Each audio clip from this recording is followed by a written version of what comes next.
پاکستان ته د افغان حکومت خبرداری. افغان حکومت ویلي پاکستان د نور پر ډیورن کرښه د خپلسرو تاسیساتو له جوړولو لاس واخلي. د افغانستان د بهرنیو چارو وزارت همداراز د پاکستان د پوځ له لوري د کونړ اړوندو سیمو باندې راکټي بریدونه چې د ځاني او مالي تلفاتو سبب ګرځېدلی غندلي دي.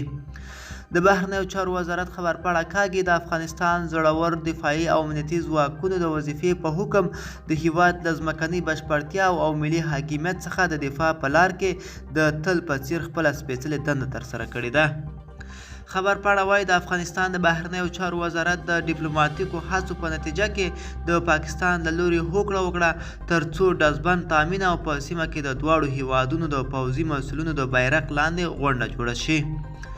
د پاکستان د پوځ له لوري دا ډول راکټي بریدونه څو د ملکي تلفاتو سبب هم ګرځېدلی د افغانستان د دولت د منلو وړ نه دي او د پاکستان پر دولت غږ کوي ترڅو له دې ډول اقداماتو څخه ډډه وکړي.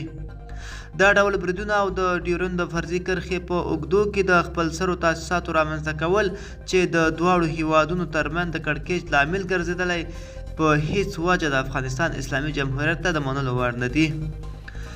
ملګرو دا به زمونږ چمتو شوي ویډیو د لا ښکلو ویډیوګانو لپاره زمونږ چینل سبسکرایب